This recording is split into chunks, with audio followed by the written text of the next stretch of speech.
మంతెన సత్యనారాయణ గారు గొప్ప వ్యక్తులు. మంతెన సత్యనారాయణ గురించి మనం ఒకసారి తెలుసుకుందాం. ఈ మంతెన సత్యనారాయణ రాజు గారు ప్రకృతి వైద్యులు అనమాట. మీ ఆరోగ్యం మీ చేతిలోనే టెలివిజన్ కార్యక్రమం ద్వారా పరిచయమై గుర్తింపు పొందారు మంతెన సత్యనారాయణ గారు. మంతెన సత్యనారాయణ రాజు గారు అనమాట. ఉప్పు రుచులకు రారాజని, రోగాలకు కూడా రారాజే అని చెప్పుకుంటూ ప్రచారం చేశారన్నమాట. ఉప్పు నూనె వాడకుండా ఆరోగ్యాన్ని చేటు చేస్తుందని, ఆరోగ్యం గురించి రాష్ట్ర వ్యాప్తంగా కొన్ని వేల ప్రసంగాలు చేసిన ఘనత ఆయన సొంతం. మంతెన సత్యనారాయణ గారు రాష్ట్ర వ్యాప్తంగా ఉప్పు నూనె వాడకం ఆరోగ్యానికి చేటని ప్రచారం చేశారు. కొన్ని వేల ప్రసంగాలు కూడా ఇచ్చారన్నమాట. మంతెన సత్యనారాయణ రాజు గారు గుంటూరు జిల్లా బాపట్ల తాలూకా పెట్లవానిపాలెం మండలం అలకాపురం అనే గ్రామంలో జన్మించారన్నమాట.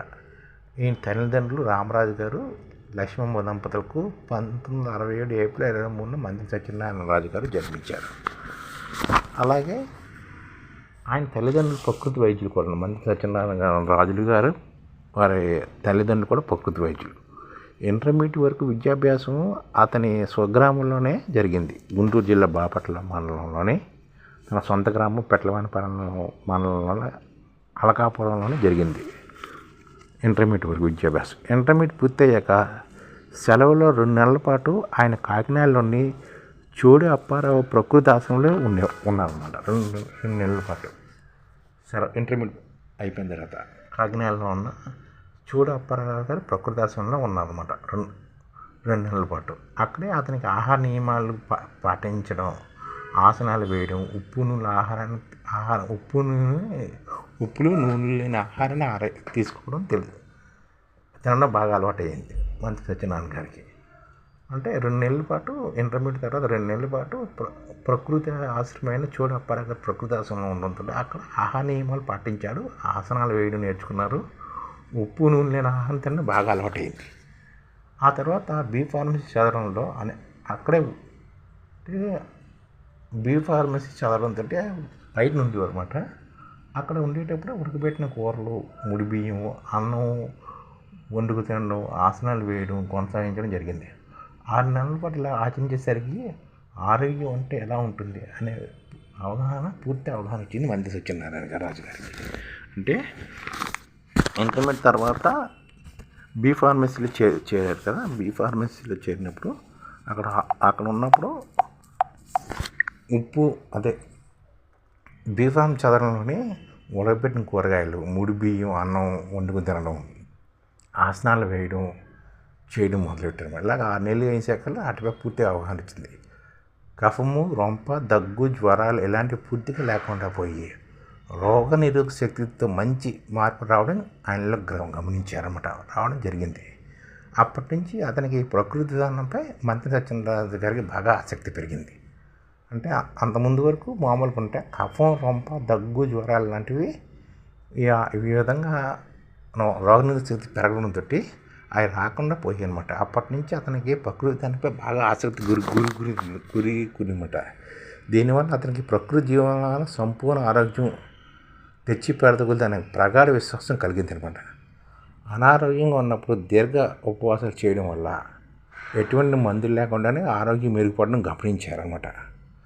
హైదరాబాద్లో సిరీస్ కంపెనీలో ఉద్యోగం చేస్తూ ప్రకృతి వైద్య విధానాన్ని ఆచరిస్తూ తోటి ఉద్యోగులకు ఆసనాలు, ఆహార నియమాలు నేర్పుతూ ప్రకృతి విధానం పట్ల అవగాహన కల్పించేవారు మంతెన సత్యనారాయణ రాజు గారు అనమాట. ఈయన బీఫార్మసీ చదివిన తర్వాత విజయవాడకు చెందిన టీ సిరీస్ కంపెనీ ఉండేది కదా, అది హైదరాబాద్లో కూడా ఉండేది. అక్కడ ఉద్యోగం చేస్తూ ప్రకృతి వైద్య విధానం ఆచరిస్తుండేవారు అనమాట. తోటి ఉద్యోగులకు ఆసనాలు, ఆహార నియమాలు నేర్పుతూ ప్రకృతి విధానం పట్ల అవగాహన కల్పించేవారు. ఒకరోజు అతనికి ప్రమాదవశాత్తు అంటే ఎల్బీ నగర్ ప్రాంతంలోనే అతనికి యాక్సిడెంట్ జరిగింది. అంటే అనుకోకుండా కాలు ఇరిగిందనమాట.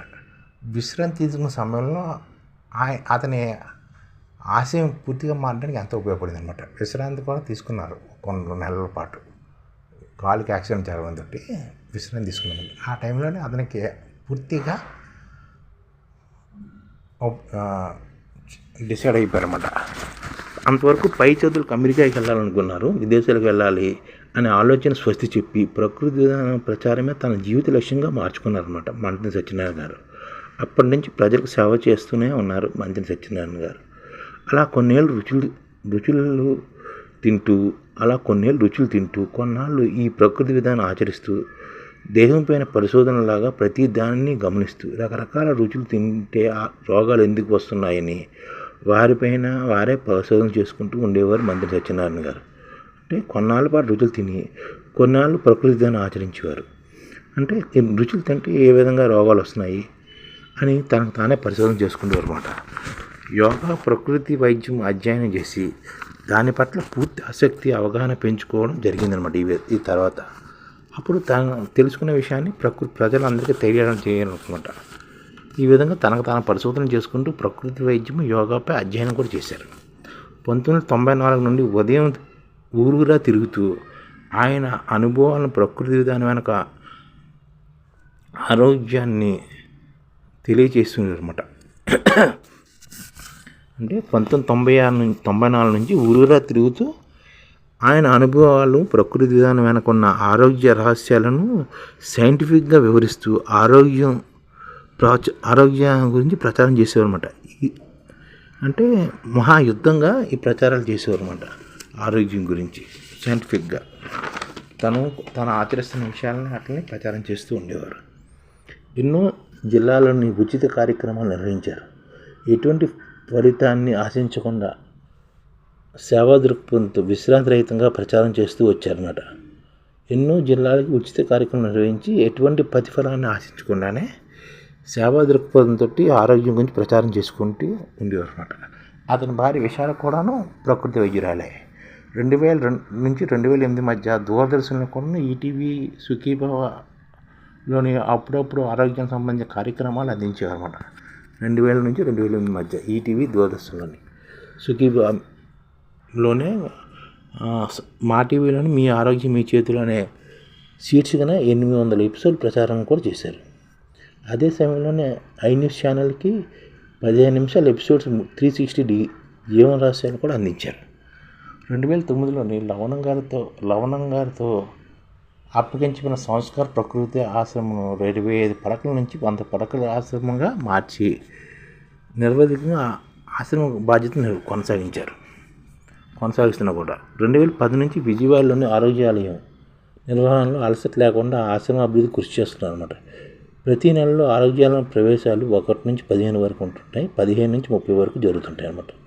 కాల్ చేసి రిసెప్షన్ నెంబరు 0863233388 ఫోన్ చేస్తే మనం కాల్ చేసుకోవచ్చు. ఉదయం 9 గంటల నుంచి రాత్రి 8 గంటల మధ్య బుకింగ్ నెంబర్ కూడా ఫోన్ చేసి మన బుకింగ్ నెంబర్ కూడా తెలుసుకోవచ్చు అన్నమాట.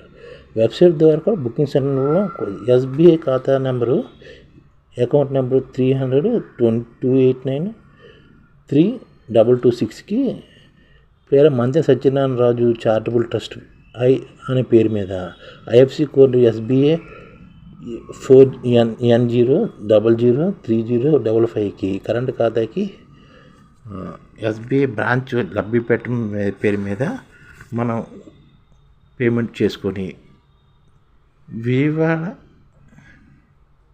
అంటే ఇందులో చేరాలనుకుంటే సగంలో మనం పేరు నమోదు చేసుకున్న తర్వాత సగం పేమెంట్ ముందుగా చెల్లించాలన్నమాట.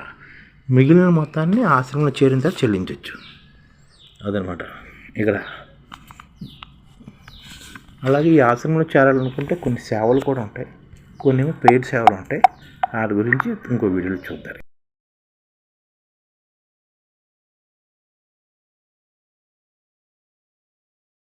ఈ ఛానల్ ముఖ్య ఉద్దేశం ఏంటంటే మన తెలుగు రాష్ట్రాల్లో 1 కోటి మందికి సంఘటిత రంగాల్లో ఏ విధంగా ఉద్యోగాలు ఇవ్వవచ్చు, కనీస నెల జీతం 30,000 వరకు ఏ విధంగా ఇవ్వవచ్చు, ఏ విధంగా చేస్తే ఉద్యోగాలు సృష్టించబడతాయో వివరిస్తూ ఈ ఛానల్ వీడియోలు వస్తాయి. అలాంటి వీడియోలు మీకు కావాలంటే మన IDF భాస్కర్ ఛానల్ని సబ్స్క్రైబ్ చేసుకోండి. IDF అంటే ఇండియన్ డెవలప్మెంట్ ఫోర్స్. ఈ వీడియోలు చూసిన తర్వాత మీకు నచ్చితే లైక్ చేయండి, మీ ఫ్యామిలీ మెంబర్స్కి షేర్ చేయండి, మరియు మీ ఫ్రెండ్స్కి షేర్ చేయండి. Thank you. నమస్కారం.